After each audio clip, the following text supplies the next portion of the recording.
right, welcome back to the show.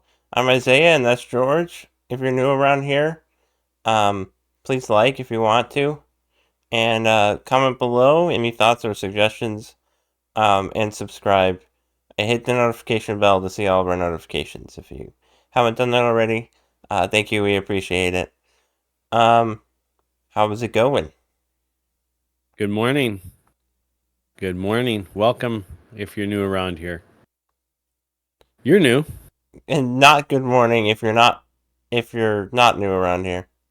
Yeah, if you're just one of our paid subscribers, we basically take you for granted and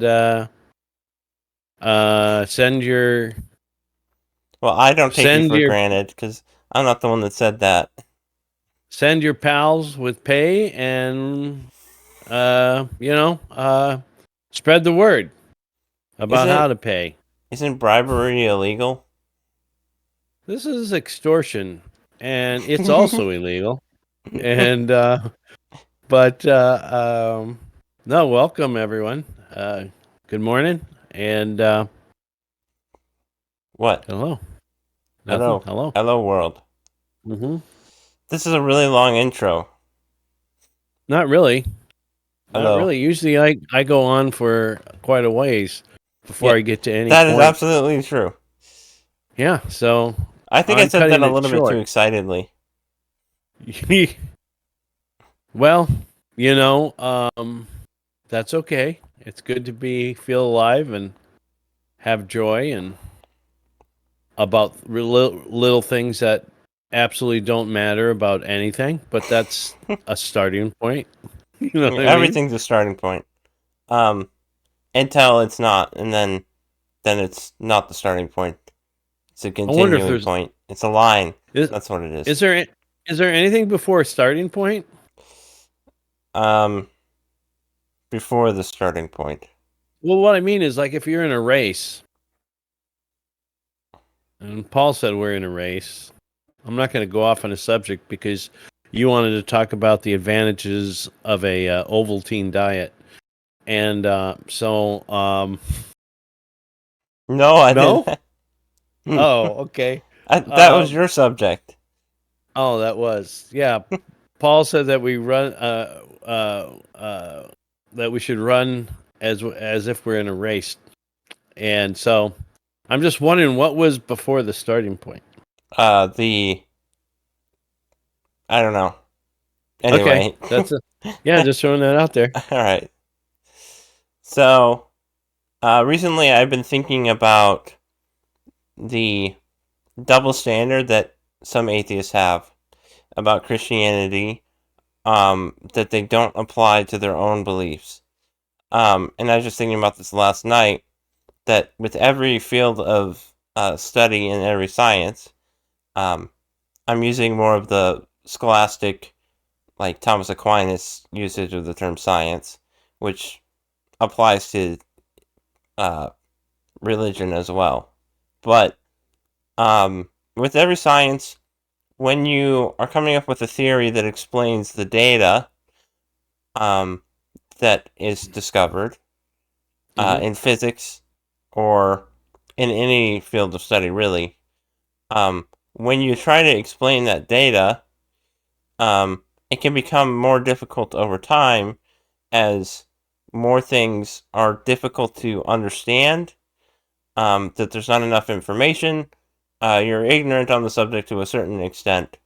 And so, what we've seen in the past is with scientific theories, they shift over time because with the acquisition of new data or better understanding, we start to understand it better. So I was just thinking about how this applies to scripture to a certain extent, where there is not something missing in the text or in scripture as far as the issue is not with the text. The issue is with our understanding of the text and our ability to grasp and understand. And so when they point out, hey, there's this contradiction here, they are kind of applying this double standard where they won't apply the same scrutiny to their own theories about physics and the quantum physics, especially. And the thing is, this is a really interesting thing. Quantum physics seems to contradict physics, right? Where everything has a cause that we see, except for God. That's an entirely different conversation. But we always expect that there is a cause when we see an effect. That same logic is not used, however, in the quantum theories. And so there seems to be a contradiction with what we know at this point. And the thing is, instead of saying there's a contradiction, what seems to make more sense is how do we understand these two concepts in the context of the overall picture? How do we resolve these and understand these versus are these are just simply contradictions that obviously can't be resolved? It's like there's a certain extent that we have to resolve the seeming contradictions that are not necessarily contradictions and probably aren't. I mean, they aren't because we're Christians. We believe that. But anyway, I was just thinking that with every science, there are the questions that are difficult to answer that we run into. And that doesn't mean that there's something wrong with physics, or that doesn't mean that there's something wrong with the way things actually are. It's our understanding that is lacking. So in the same way, it's not that Scripture is lacking in itself, like it was inspired by God. There's not something that's lacking in Scripture. There's something lacking in us, in our ability to grasp and understand. I was just been thinking about that. And there's more that this applies to, or this idea that I kind of want to get into, but I want to kind of see what your thoughts are, or yeah. Okay, well, before I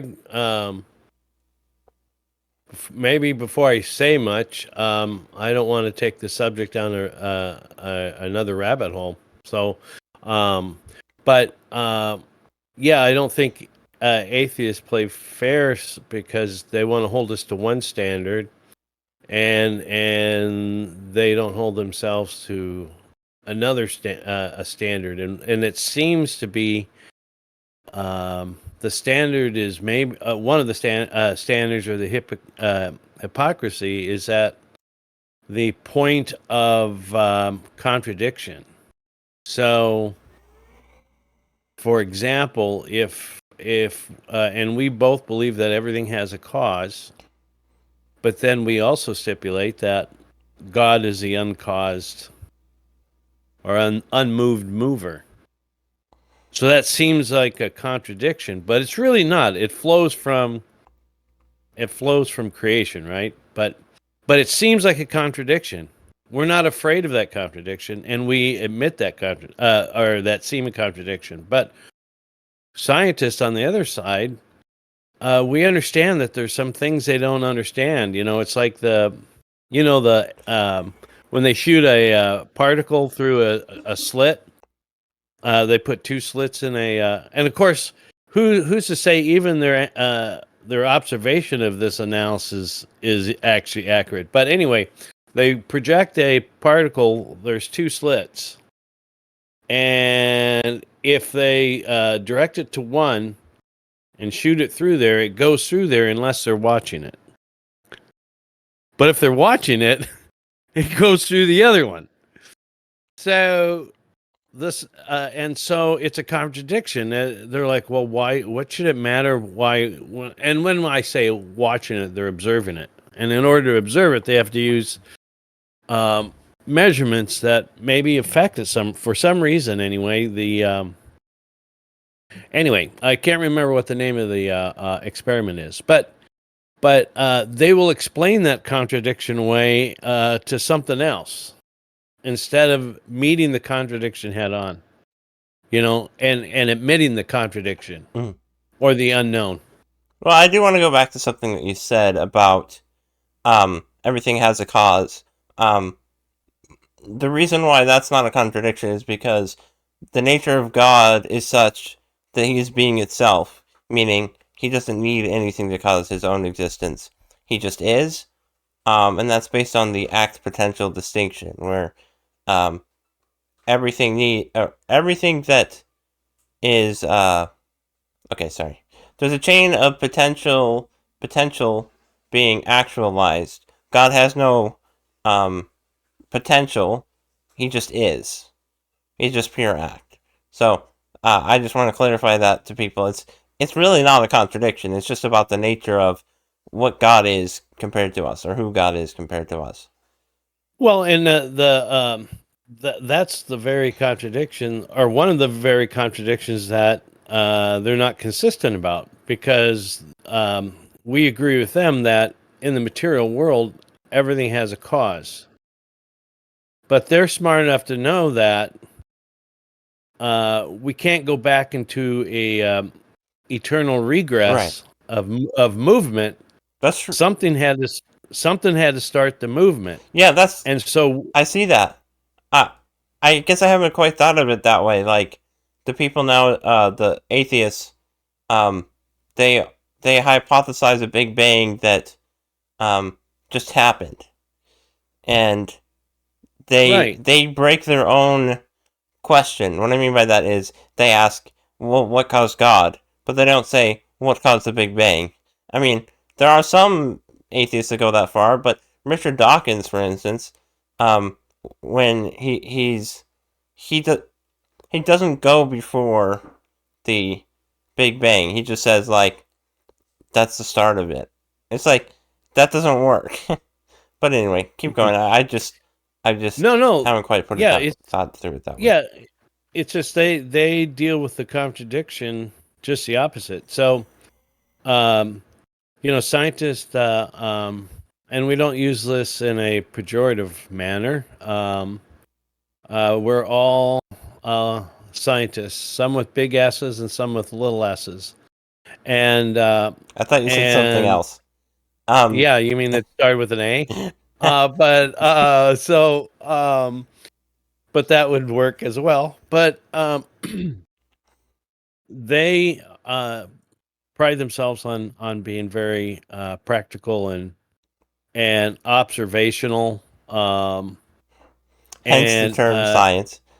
Yeah, and their accuracy of their observations, and that 2 + 2 = 4, and yet they will claim that something came from nothing on its own. And we know that contradicts their very concept of materialism. And so we have I say we, the universe, according to the scriptures, but according to just common sense, has the answer shouting at him. Something made me. Right. Something made me. And so, anyway, so they deny that, and then they go to the absurd to try to explain that, right? Yeah. Where the honest atheists, at least if they go, well, we don't know. We don't think there's a God, but yeah, this is a problem.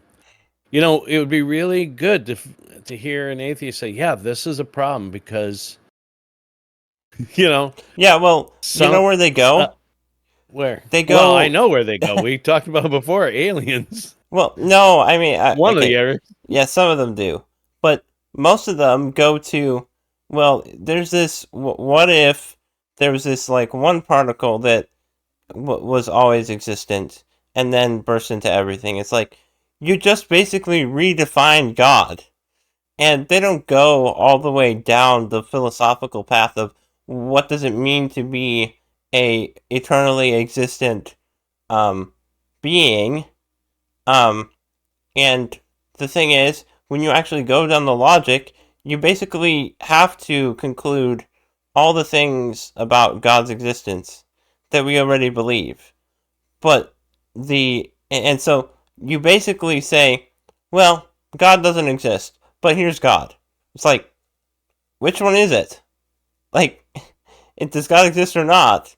But they end up they just give it another name than God, and they also don't take it to the logical conclusion of what the nature of that thing that they don't call God that is eternally existent. And so there's an admission that God is necessary, even if they don't believe in any personal nature of him.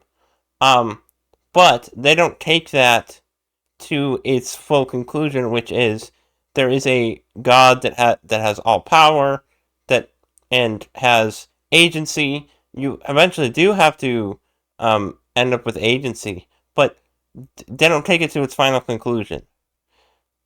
Well, they when someone is skipping around the obvious,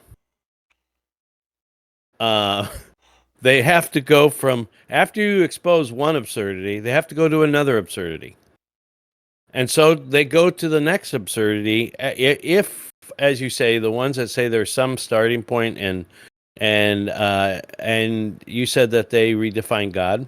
Well, they go to the next absurdity. They go, okay, hey, they got us on this one. There's a starting point, and so then they go down the materialist route that this God or this blob or this single atom or whatever they want to call it, particle, it's mindless.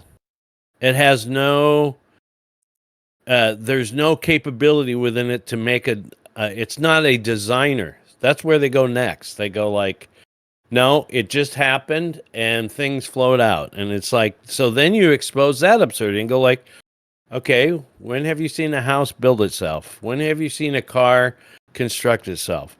When have you seen a child take care of itself after being birthed? When have you seen a child just birth out of nothing? Okay, there's design. When can't you? So they go from the next absurdity. Okay, yeah, there's a singularity, and then all of a sudden it explodes, but it's mindless. It's just random. Mm-hmm. It just flies out. So they go to the next absurdity. Well, you know what's interesting about that is they're hypothesizing a pure potential instead of a pure actual. What I mean by that is, if you are hypothesizing that it's a mindless being, that means that it has a potential. I'm trying to formulate it in my mind. That's a good one. Keep going, because that's a good point. It appears to me that if you don't hypothesize agency, then what you kind of require is that particle, also based on its nature of being physical, has the potential to become everything else. And so that particle is not outside of its result. So the thing has to be outside of its result in order for it to be purely actual. And if it's outside of that, it's of a different nature, of a different kind than that which it creates. I'm trying to think of the best wording, but there is a concept there that I haven't fully thought through, but maybe you'll be able to shed some light on it. Well, I know there's a metaphysical, philosophical point that you're getting to on that, and I'm not sure of the definition of it, but basically you're saying you can't have, well, when you talk about potential and actuality, if you have actuality with no potential, then what? And then you have potential with no actuality. It's like that's like non-being. It's like there's nothing living about it. Oh yeah, okay. I think I've thought through what I'm thinking. Right? If there's no agency, then there's no capability for anything to come into existence, unless that which is at the beginning is completely potential, which then you wouldn't even have a starting place in the first place. Where if it's lacking agency, then there's nothing that compels it to create the world. Unless, again, you hypothesize it just being pure potential. Let me give you an example. If you don't have agency, this is really the option. Imagine like a ticking time bomb that it just exists at the beginning. And then it blows up. It has a potential to blow up, and it goes through that phase of blowing up eventually. But you don't have anything that actually starts the timer. Whereas if you have somebody that, yeah, I wish I had it formulated all in mind right now. Let's go with the ticking time bomb. The ticking time bomb already suggests a design for the purpose of the bomb, and it's ticking for a reason. Otherwise, it wouldn't be ticking. Right. And no,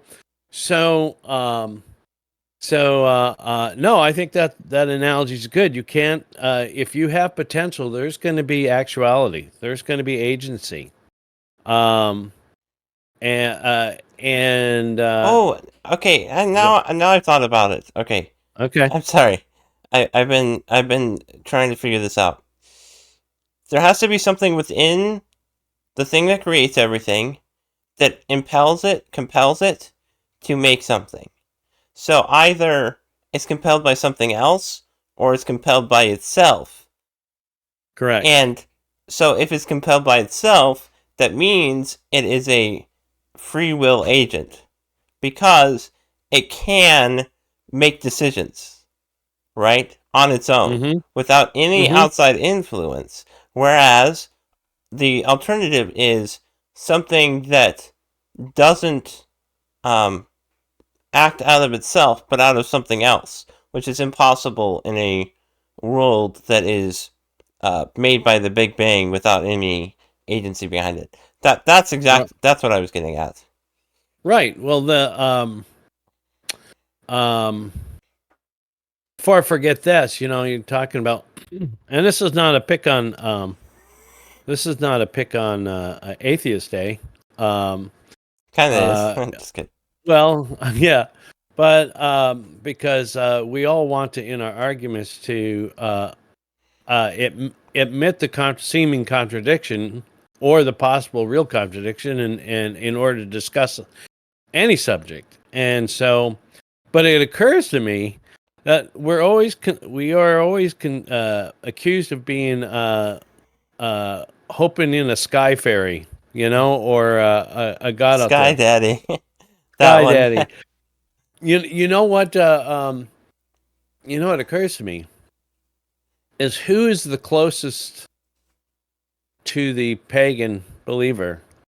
The pagan believer who looks to the sun as the cause of all things. Who is the one that looks to the trees or to the earth as the cause and originator of all things?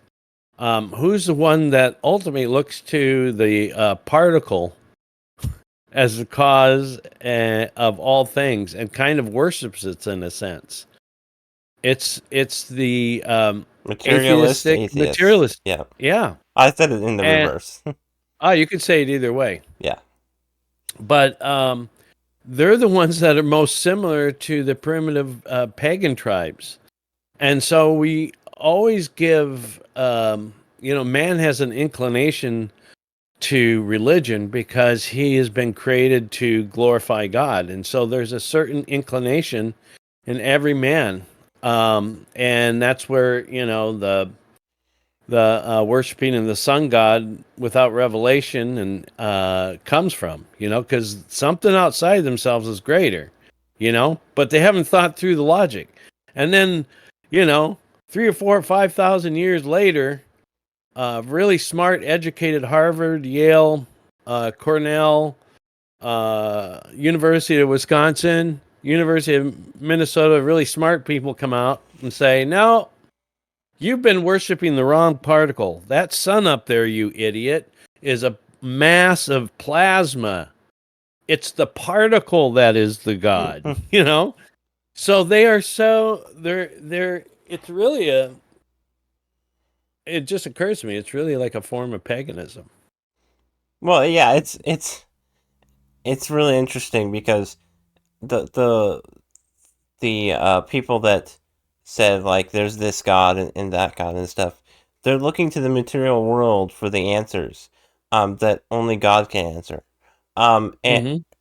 and the same thing with the atheists. They're looking for answers, in the wrong place, and I think that's really what the issue is they're looking in the wrong place, and they're unwilling to look elsewhere for answers because Can I if you go ahead. can't scientifically observe it and put it under a microscope, then it's not worth pursuing in their minds. Right. Or let me put another twist on what you said.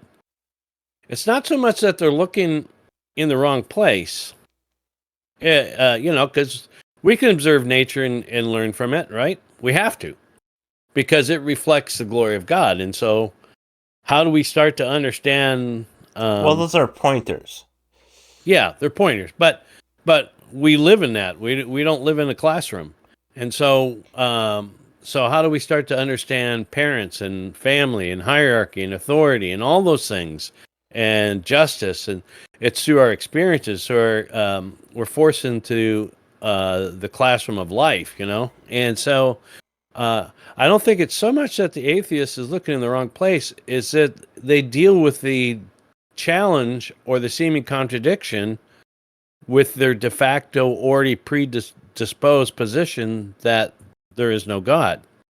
Whereas if they looked, when they came across a amazing, as they're studying the stars or they're studying the aspects of physics and particle quantum mechanics, and they're studying that, and they see that the electron seems to behave in a strange way, rather than because they've already closed certain doors, they, in order to explain what they can't understand or explain, they have to base their explanation on their pre-built absurdities that they've accumulated over the time.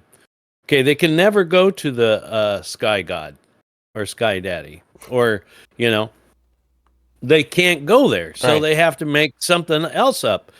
And that's when you start to see the reality or the craziness start to unravel, when a Yale, Harvard, Cornell, University of Wisconsin, University of Minnesota educated professor of great renown said, when he's pushed to the point of bringing him to that contradiction, says that it's possible that aliens seeded us on this planet. Okay, so that sounds like an absurdity. And we know it's an absurdity, but that's where you have to go if you're already denying other things. It If might you're have started off uncomfortable. on the backs of I crystals. just thinking about that one Oh when yeah. you're saying Thank, thank you for joining us here, Richard Dawkins. And it's Richard unfair to Duck. all the other. It's not him. It's unfair to all the other atheists that have worked hard in their careers, and they're not a bestseller of their belief system like poor Richard Dawkins. But it really, it kind of sucks to be a leader and to be a leader in the wrong place. There's and so yeah, you may sell more books than the others, or they might not even be interested in books. They're just studying quantum mechanics. But you're interested in promoting your position. But anyway, so Yeah, which is currently it's it's not doing well. yeah. Well, it's not every. But don't worry, there's going to be a new absurdity because um, Because even there the always Big is. Bang, yeah, even the Big Bang has huge issues in physics, and in order to accommodate the idea of the Big Bang, they've had to start to reconstitute or redefine things in order to fit their absurdity of there not being a creator. And one of them is that if the speed of light is constant, but in order for the Big Bang to occur, the material had to spread faster than the speed of light.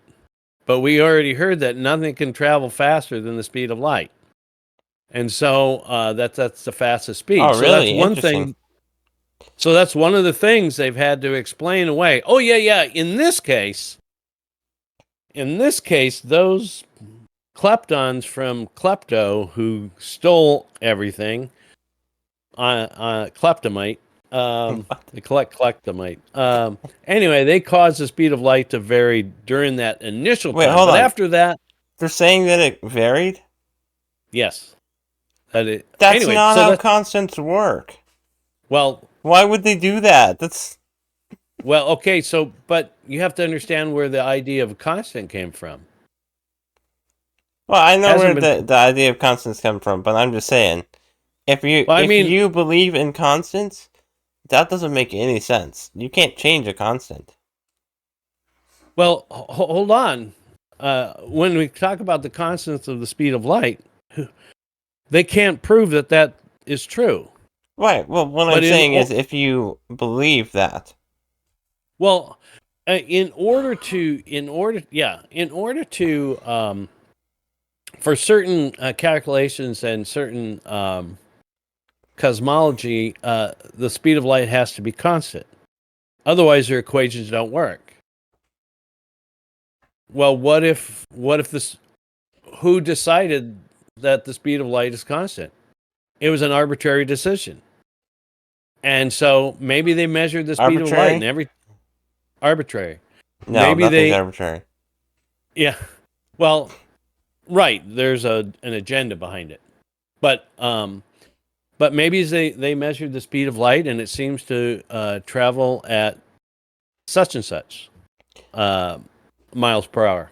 And I don't want to go off on another I do want to subject. clarify one thing, though. Yeah. I don't actually know the ins and outs of constants. So at least from my understanding, if the speed of light is actually a constant, that you can't change it. That's, as far as I'm aware, that's what a constant means. But I don't know enough about it to say for certain that that means, or that constants can't change under certain circumstances. I don't know if that's actually a thing. Anyway. Well, no, constants, again, I don't disagree that there's such a thing as a constant.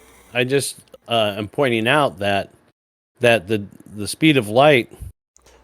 I know what you're pointing out. All I'm saying is that if the speed of light is a constant, if it is, Mhm. I'm pretty sure that it can't change. I'm pretty sure that's what a constant means. All I'm clarifying is that that's based on my understanding at this moment about constants, but I don't actually know if there are certain circumstances that constants in general could change, but I don't think there is at this point. Yeah. Well, yeah. My point isn't about the constant; it's about the fact that someone has decided it's constant. Um, Yeah, and so, I know. I'm not yeah. talking about that. Okay. All right. Well, anyway. I mean, maybe you weren't responding to me. Maybe you were just clarifying that that's what your position is.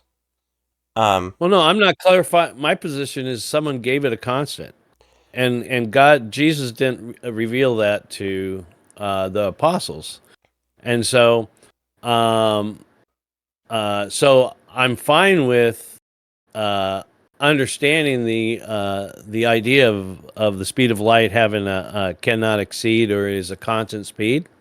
I understand that, but I'm just pointing out that Jesus didn't reveal that to somebody, yeah, and yeah. so and so Okay, and then someone. we're not contradicting each other then, because I was just slightly confused as to whether or not you were responding to what I was saying. I was just saying if. I'm not saying that it is, but yeah. So Right, I anyway, know that.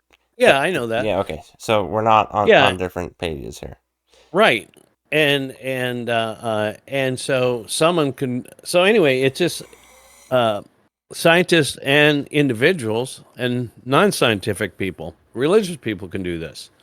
They come to a contradiction and they don't want to accept the premise. And so they go to the next, I wouldn't call it absurdity, but they go to the next challenge or to the next disputation instead of dealing with the first disputation. And so sometimes, I mean, everyone can be at fault for not playing by the same rules, you know? And so that makes it very hard. But what's really interesting, if you're willing to address the contradictions, if you have a long or more in-depth equation, and you make a mistake along the way, and eventually the mistake is going to become clear. So as you're processing through that equation, if you realize, okay, something's wrong, and without going into too much depth and way over my head, that's something that it's been shown sometimes where scientists, they're human, they're not, it's not God gave some as apostles, prophets, evangelists, pastors, and teachers, but most importantly, scientists. They're people, so they make mistakes. They have the same agenda-driven. They have the same fears. They have the same pride that they have to work against. And so, when they, if they're working on this equation and they come to realize that, oh, boy, I think special relativity came first, and that's when Einstein decided to make the speed of light as a constant, and in order for his equations to work, because something wasn't working out, and so then when he made it a constant, his equations worked out. So, as a scientist or a person is pursuing truth, and they come to a not a fork in the road. I don't want to say that. More of like a challenge, a contradiction, a seemingly, it might be a paradox or whatever. Rather than go back and go to where, like, acknowledge the contradiction and not try to explain it away. That's fine to find the answer for it. That's different than making something up in order to move on. If the scientist or the person or the miner or the plumber or the doctor or whatever, as we live through life, when we come to those seemingly contradictions, if we're simply honest with those contradictions, boy, we're going to get so much farther, so much quicker than if we create another anomaly. We create another false defense, or it'd be so much better just to go like, in life, I've told you before that I've gained so much by admitting my mistakes, more than it seems that I ever did gain from when I tried to cover them up, or even when I did something right. It's amazing, just the humility and honesty of going like, I screwed up. Right. And sorry. And so that's a lot like when you come to a contradiction or something that doesn't gel, rather than try to gloss it over or explain why you stole the cookies or explain, it's like, you caught my hand in the jar.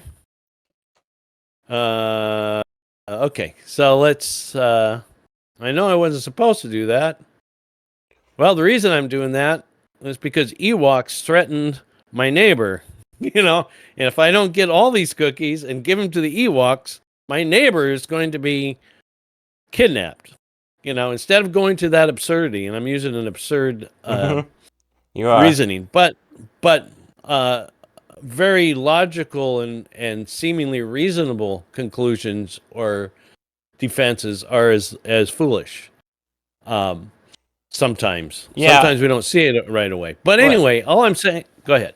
Well, yeah, and it comes down to our understanding, really, is in the world of physics, it's like we're assuming things based on our theories, and that's the same thing when it comes to interpreting certain passages in Scripture, like Revelation, for example. It's like, which isn't a very important debate, but anyway, it doesn't matter. It's just an example of saying that No, it's a good example. Sure. sometimes there are difficulties in interpreting, let's say, the correlation between Israel and the church, for example. That's Hmm. sometimes difficult to understand, and so when we come to those contradictions of those worldviews or um, frameworks, we have to kind of just reanalyze. Did we go somewhere wrong in our understanding of Revelation? And it's not that there's something wrong with Revelation itself. It's the fact that the tools that we're using or our assumptions are wrong. And so that's what we have to go and look at.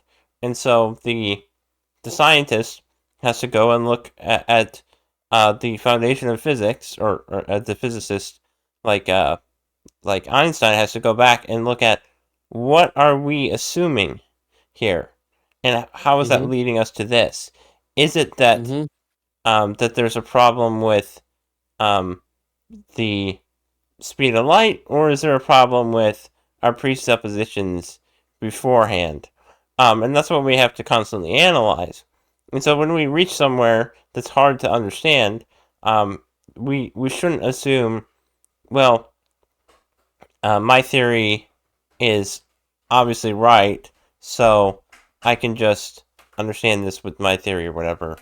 There has to be a certain re look, a re valuation of our previous uh, ideas. And sometimes when you do look back, some of your assumptions may have been correct, may be correct, and maybe your theory does explain most of the data up to that point, and then you have to use that data to understand this new bit of data, um, and then you're able to interpret better what the data means and what it means and stuff like that. So I think there is room for that as well, where your Hmm. assumptions could be correct, um, and then when you come to a contradiction, you have to understand it in the context of that, if that makes Hmm. sense. Yeah. Well, and you brought it back to uh, uh, understanding scripture, or really anything. But if we have faulty understanding or incomplete understanding, it's not the fault of the data necessarily, or it's not the fault of scripture, because we believe it's um, God breathed.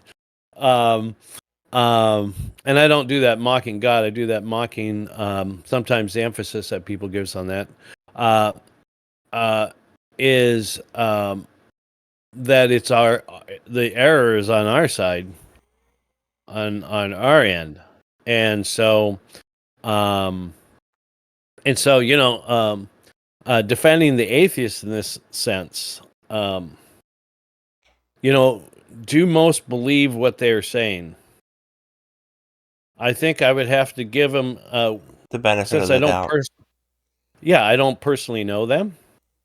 Uh, I don't think a God has appeared to them saying that he doesn't exist, which wouldn't make any sense, right? And I don't think the Lord has appeared to either of us and said, "By the way, I exist. Go tell everybody." So both of us are on the same plane on that. So, so then I go like, okay, so he's really thinking, or really believes what he's saying, and I see some errors in his um, logic, or seeming errors in his logic. I would just or inconsistencies, as you said in at the beginning of the podcast.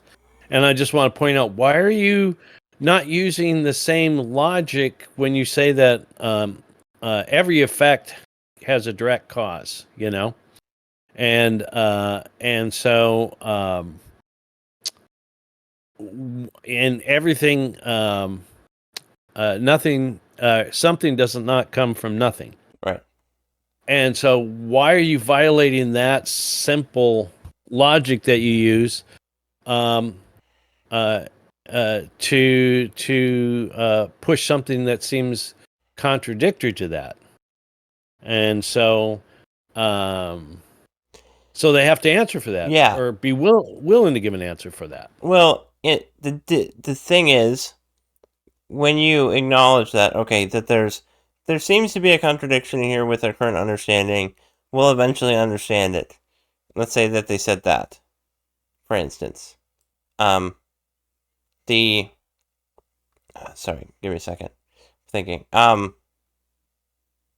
They then accuse us of doing something, sorry.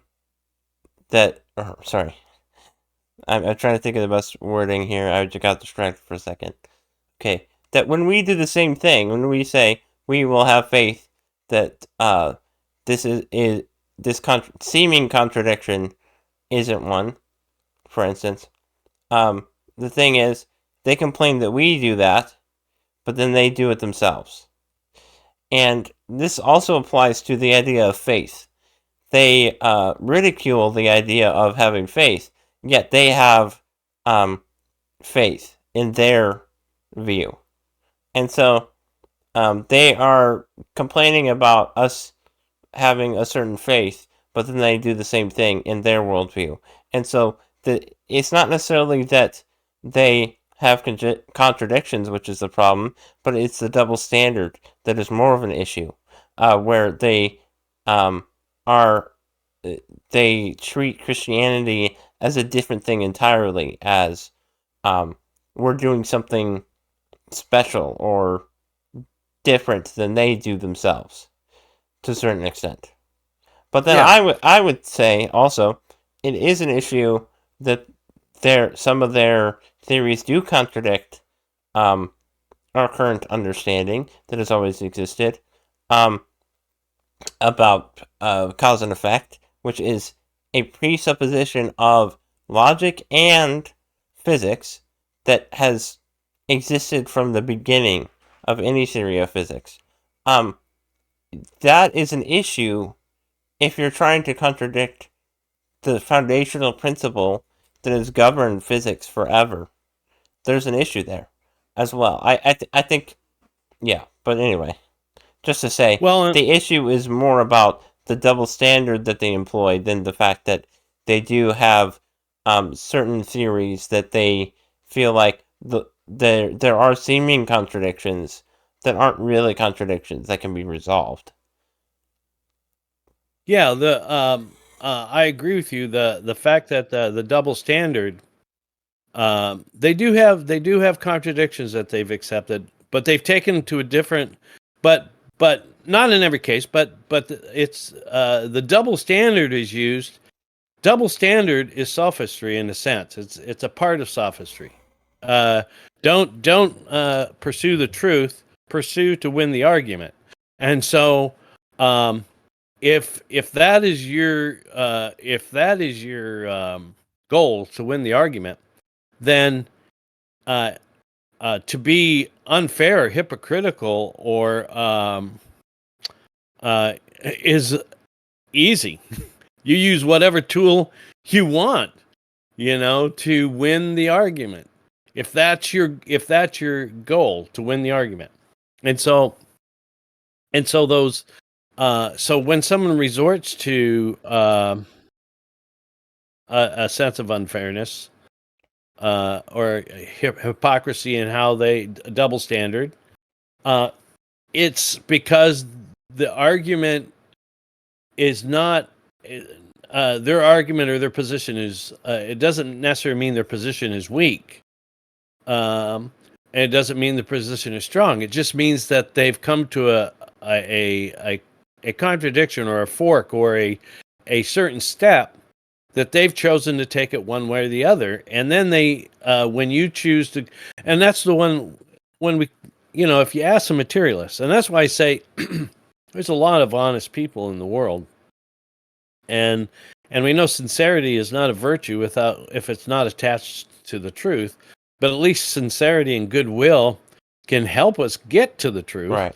And so when an atheist will go like, if you talk to a materialist and go like, okay, so I want you to understand, Mister Bill, that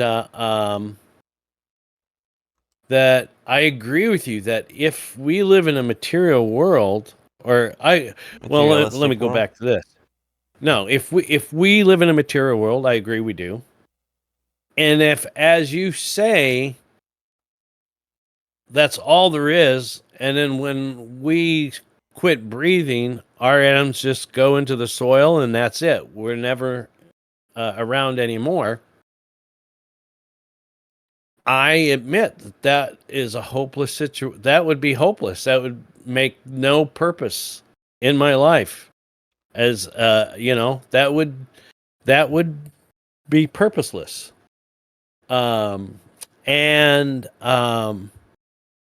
so you and I both agree that we come to that challenge in the road, and I've decided to have hope. Not without proof. Right. But faith is faith because it's not seen. Okay? Right. And so but its faith is not without proof. Right. In a sense, but it's not the kind of burdens of proof that necessarily it could work in a court of law, but in general, it's not going to be like blood spatter evidence or the speed of a object, like a car driving a certain speed causes this much damage, and equations involving in that with mass and speed. It's not going to be that type of evidence, but it's going to be evidence that we use every day. Yeah. To remember who our parents are. Right. And so, and we can look to the evidence. Yeah. And so, let me finish this point. And so, we've come to that point, and you've decided to go the hopeless way. And I've looked at it and I thought, you know what? I believe there is something after. And I'm not going to ridicule you for your point, because if you're asking me to split the Red Seas to prove to you that what I'm saying is true, I can't do that. And so, and you can't either. Right. Please admit that, Mr. Bill Atheist. Just admit that. And if you can, then we can have a conversation, and I can say, this is why I believe. And because it's hopeful. And if that's all there is, it's still so much better than your position. It's a good without. And so so they've chose you said that, we have faith. And so but they've chose an anti-faith in a sense. Their faith is that there isn't a God, which is just strange. The best possible place they could be, if they were honest, is to say, we don't know. Because I'm just measuring atoms and particles. I don't know about that stuff you're talking about. Mm-hmm. But it's when they delve into our area, or into the eternal, or into the religious, that they start putting double standards on us. Mm-hmm. And I say some of them, the honest ones will say, we'll listen to your argument and go like, well, that's a reasonable argument. That sounds reasonable. Yeah, I think the position that should be held is there shouldn't be atheists. I think there should be agnostics instead. That seems to make more sense. But what's funny about that is I think that if you are an agnostic, the argument that I think one of my favorite arguments about God's existence is the Plantinga's ontological argument. Really great argument. It hinges on the possibility that God exists, which, if you're an agnostic, you believe that there's a possibility that God exists.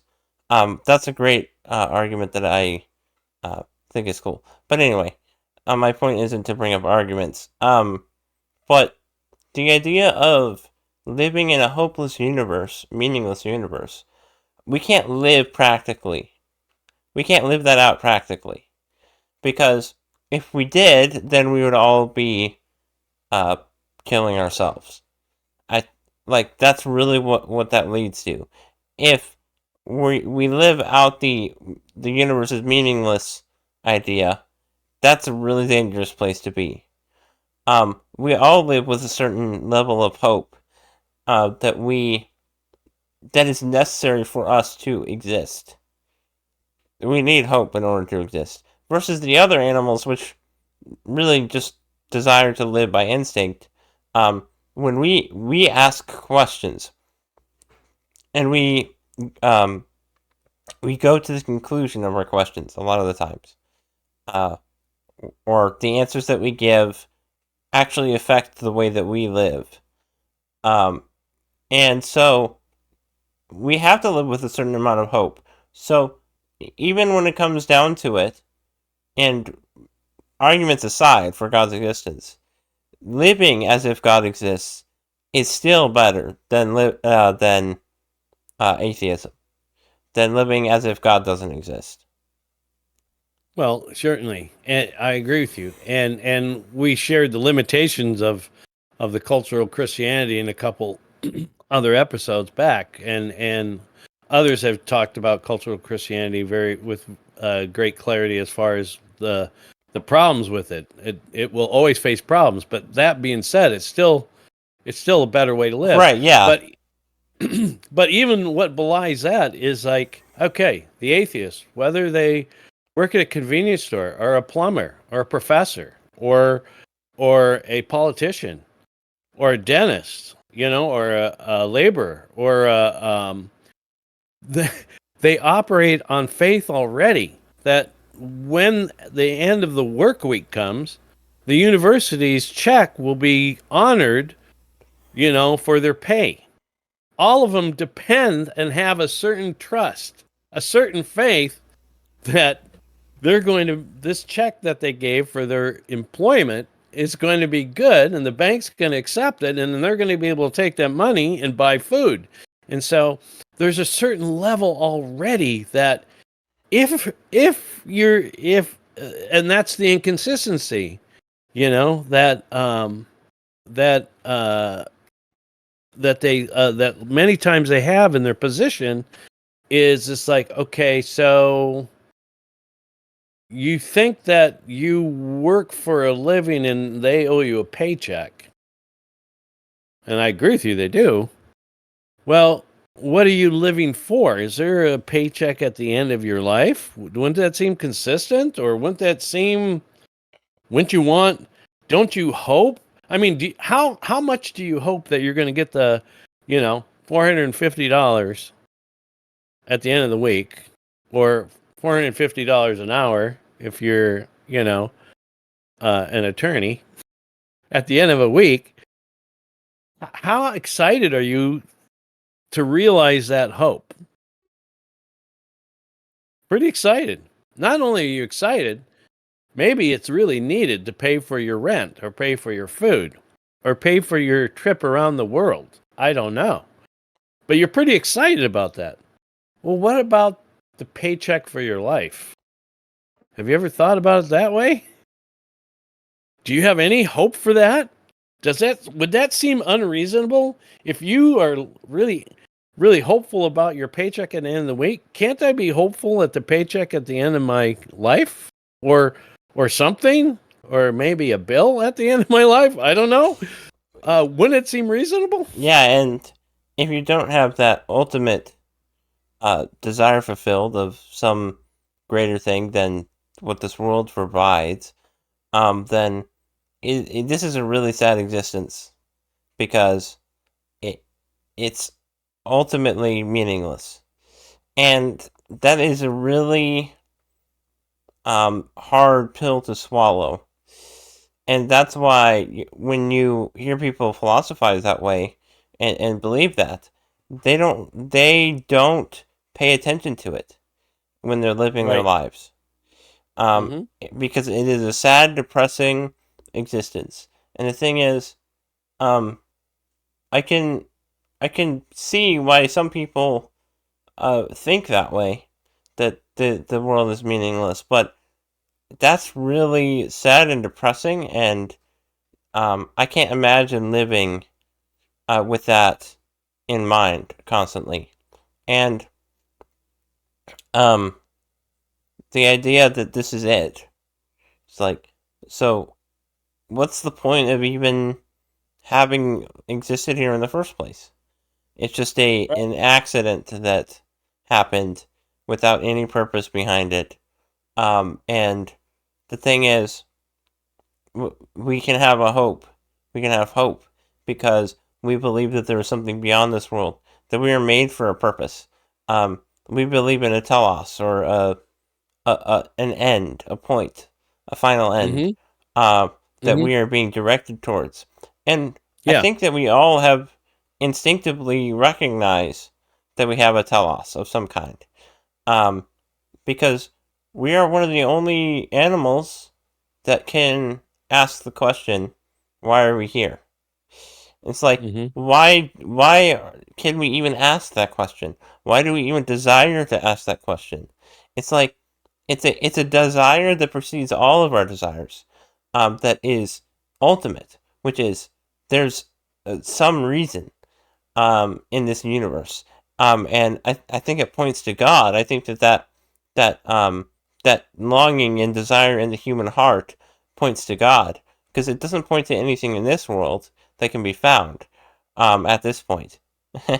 And so, where is it pointing us to? It can't just be to nothing. And this is like when I hear Elon Musk talking about that he had a question about religion and everything, and what he ended up coming to is like the idea of continuing to increase our knowledge and understanding, and the human race, improve the human race. It's like, okay, that's all fine and dandy, but why is this important? And why is there even a desire to know the secrets of the universe, and to seek scientific endeavors and figure out what's best, or what's sorry, why is there a desire to figure out the answers to the universe? And that can't just be an accident. I don't think it can Mm-hmm. be, because the thing is, let's say that everything evolved over time, every creature, and their desires and um, everything is aimed towards survival. Um, and then at some point, that creature eventually realizes that he exists, and then can't answer the question, "Why do I exist?" And then, can that society survive that says there is no answer to this? Can that being that evolved over millions of years survive if they give no answer? It's just, Well, they can survive, but it's going to be very well. What I mean by survive is, I agree with you. I mean, I know your sentiment. It's just going to be power makes right, or might makes right. Who decides is whoever has a power, and you could take it two ways. Let's take it from the theistic point of view that we are living, and so God has not put it in the power of man to destroy himself. God will call. God has already disclosed that He will call the end. You know, in the scriptures it says, "Seed time and as long as the earth and the sun and the moon endure, seed time and harvest will continue." And so, man isn't going to cause the end of the world. Um, God is going to bring an end to the world at some point, and so man can continue on in a very deathly fashion with going to the ashes and rising from the ashes a little bit again and dying to the ashes and going back and forth for a long time. For a long time, you know, and uh, but it wouldn't be a very hopeful world. It'd be, those dystopic type of worlds that we see in horror films Right. or science fiction. It would be very much like that, Right. you know. Yeah, and a And world without justice or love or hope or anything that we value. And right. Well, yeah. yeah. Well, and then look, when the scripture says that, if we are just simply existing here and then we die, eat, drink, and be merry, for tomorrow we die. That would be the motto. We can read that in the wisdom books. We can read that, in Paul's writings, in not so many different, no, not those exact words, but that same sentiment. If that's the only point, then you might as well eat, drink, and be merry, because tomorrow we die.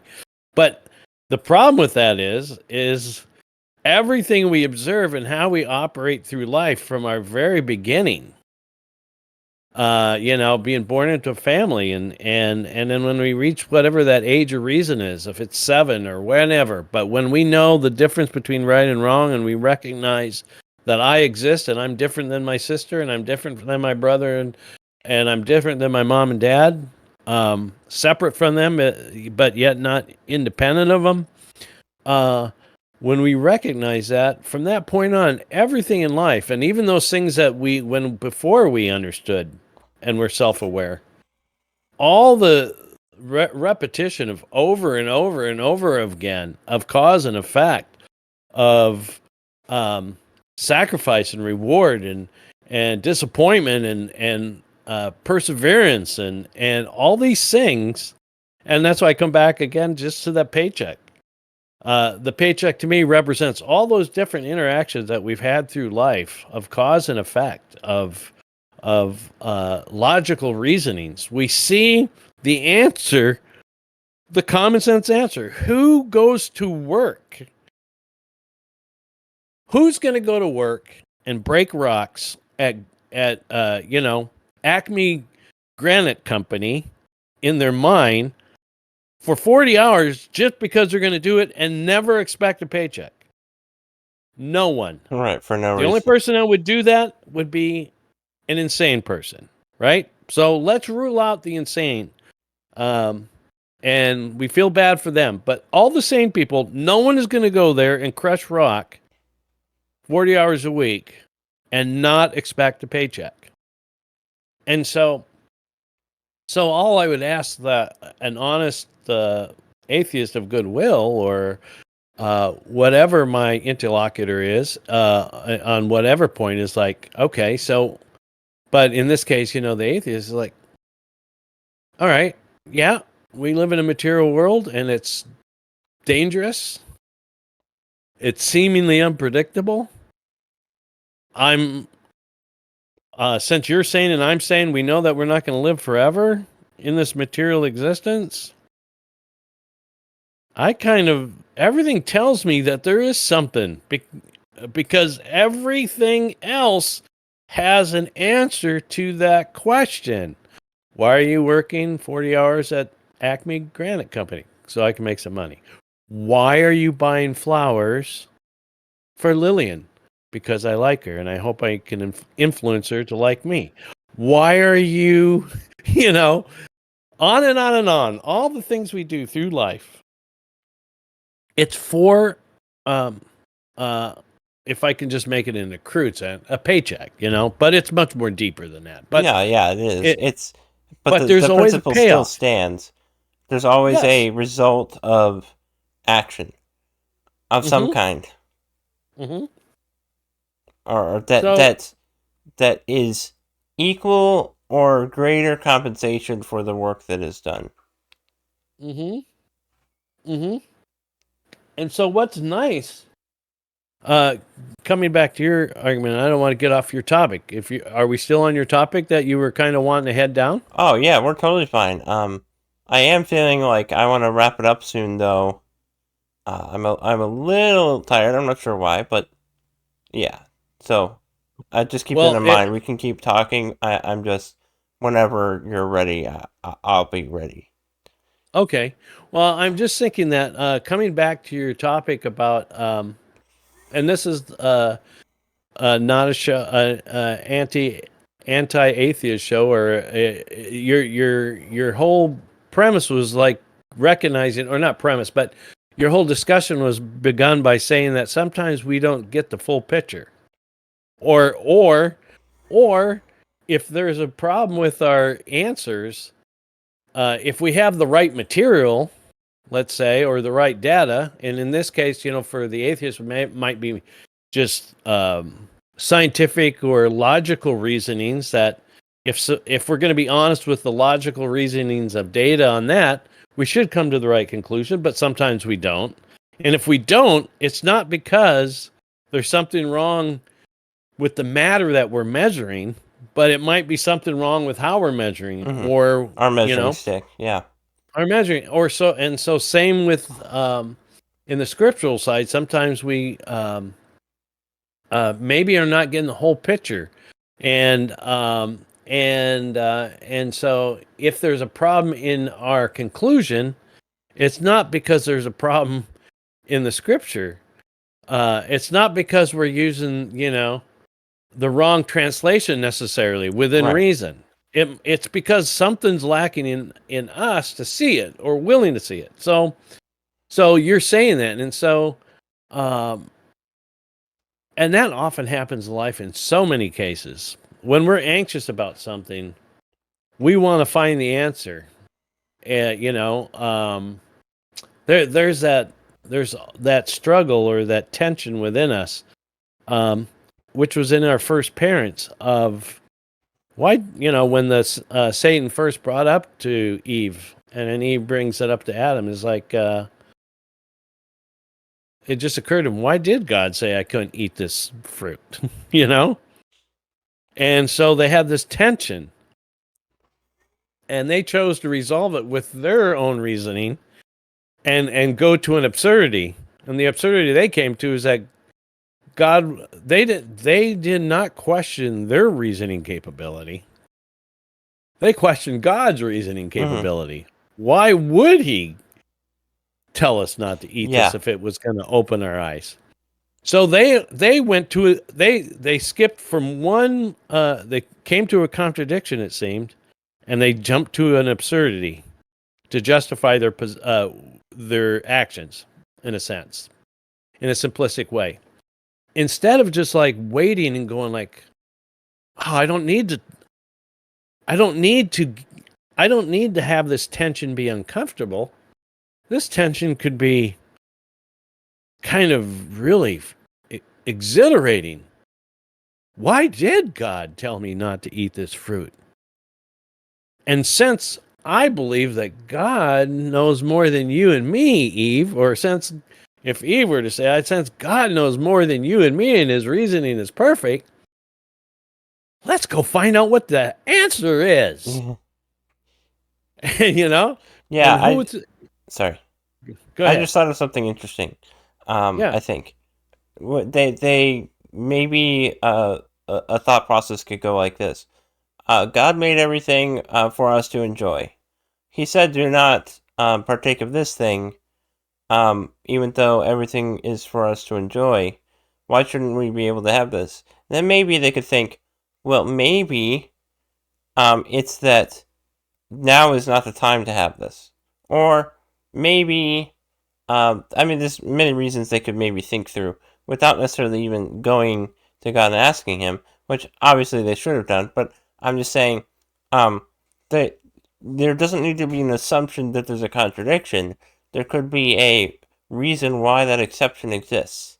I think that exceptions typically prove rules. That's kind of a rule of thumb, is if there's something that seemingly doesn't fit the pattern, there can be a reason why that doesn't fit the pattern of the time.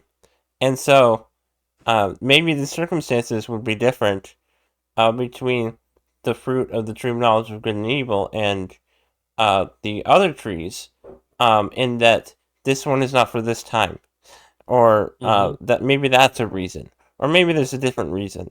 But I guess the point just is, their minds didn't have to go to, there's a contradiction here. Our minds don't have to go there.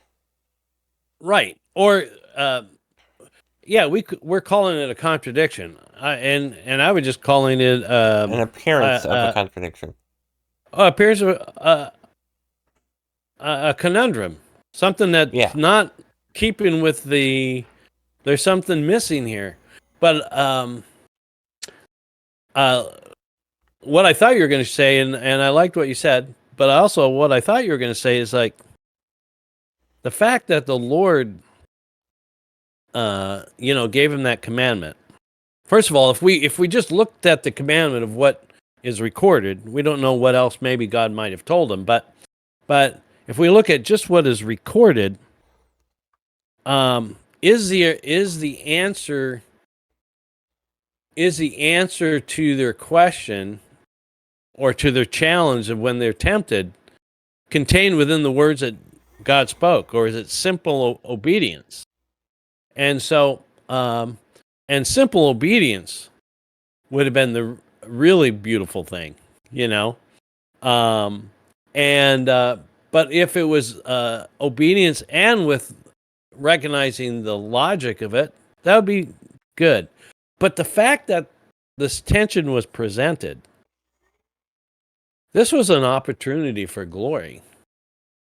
This was an opportunity to have another enjoyment that they haven't had yet. And that's... I saw something. Go ahead.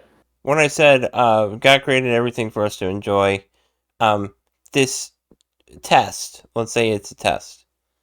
This test is also for our enjoyment.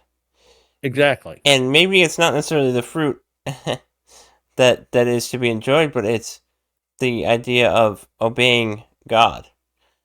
Mm-hmm. Right. Yeah. Right. Well, and the thing is, everybody loves food. Everybody loves a good drink, whether that be, Leinenkugels or orange juice or pineapple juice or Red Bull or whatever. Everyone enjoys all those things. Everyone enjoys a good story. But the really, really, really good stories that really, really get close to the heart and wisdom, the things that matter and the things that are really close to the heart are wisdom, and so wisdom is the most enjoyable fruit, not knowledge. Knowledge and wisdom are not synonymous. And so it's wisdom that is just so enjoyable to the wise person. It's like, wow, that is really neat, And so, like you said, this was an opportunity for even more enrichment. And I mean, and obviously we are speculating as to why. The question is why did God allow this temptation to even occur?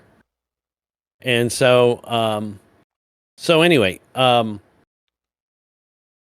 coming back to where I was headed all in this a few minutes ago, is sometimes we just need to wait. Mm-hmm. If we're patient and we're willing to wait for the answer rather than make the answer, we may be able to guess at the answer, and we might be right. It's like if we're many times, and we don't want to accept this and our parents didn't want to accept this either. There's 5 doors to pick from, and we happen to pick, and all 5 of those doors have a reward. Or one of those doors has a reward, and 4 of them are really detrimental. And we just happen to pick the right door. We're going to be glad that we picked that door. But we'd be more glad if we knew why that door was the best door.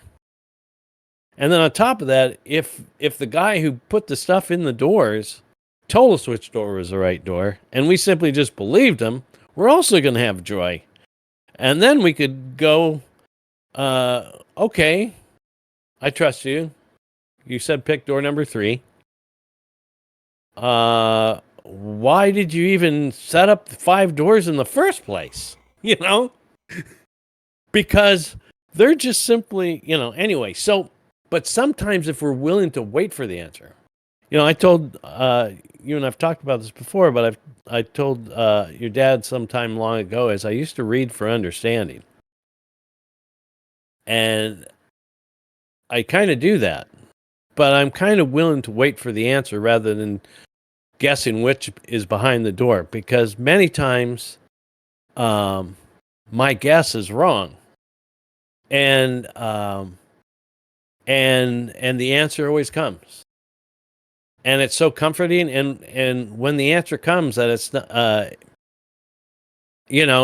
it's kind of like the Lord said that the joy that they felt, when they saw him after being brutalized and killed, they received a joy that no one could take away from them. No how, no way. You could burn us at the stake. You could skin us alive. You can cut off our head. You can banish us to the island of Patmos. You can do anything to us, but guess what? That joy is with us forever. And so, if we sometimes are willing in our seeking, not avoiding the tension, but not coming to too quick of an answer, Right. and being willing to, when that disconnect seems to happen, to go like, okay, something is not fitting here. Let what has God promised? He who seeks will find. A lot of people seek and don't find. Why? Well, another place of scripture says, you ask, but you do not receive because you ask to spend it on your own desires. And we always look at that as asking for money. But when we're looking for wisdom to spend it on our own desires, it's the same thing. We're not going to receive it. Yep. And so, anyway, good discussion. Yeah, See? absolutely. Enjoyed it. As We could always. have gone a lot of different ways, and so Yeah, I mean, that's how I feel every time. I I sometimes feel like the restriction of time is sometimes annoying, and also being tired. Um, I don't know let's how use our. people do 30 minutes. I don't know how people do 30 minutes. Well, it's a different it's a different setup. If I'm trying to deliver you the 4, if my job is to deliver you the 4 points of legal liability, and there's 4, then I would be very specific and be able to get through that, in 30 minutes to go through those items. And then to discuss each item and the logic of each item would take a lot longer, but Yeah. I could do that. But you and I have a discussion about certain topics, and we hope it's enjoyable to others, and so that's why we can't go that long. Right. I mean, go. We sometimes the time doesn't. We're fleshing out an idea, a concept, and with 2 different minds, because we're not of the hive mind. Right. I don't share your mind, and you don't share mine. But Which I'm glad about. yeah, which yeah, and so, but what we try to do is come from a point of goodwill and honesty, Hmm. and there's some answers that we think we have, that behind door number 3, and there's some that we don't know about, maybe. Right. And so, but so that's why we can't. Right. And of course, you know that. And but I'm not saying anything you don't know. So everyone, thank you for listening out there. Yes, And thank you very much. and appreciate you, and like, subscribe, and comment, and you all have a great week, and Pinchy, more power to you. No, less And power. you're- I'm just kidding. Less power to you. All right, what are you gonna say? Power. More power to you. No, that's not the right I was going to phrase. say, You gotta do the more- copyrighted Matt Walsh saying. I don't have a flannel shirt. More power speed. More speed of power. Godspeed. Have a good week.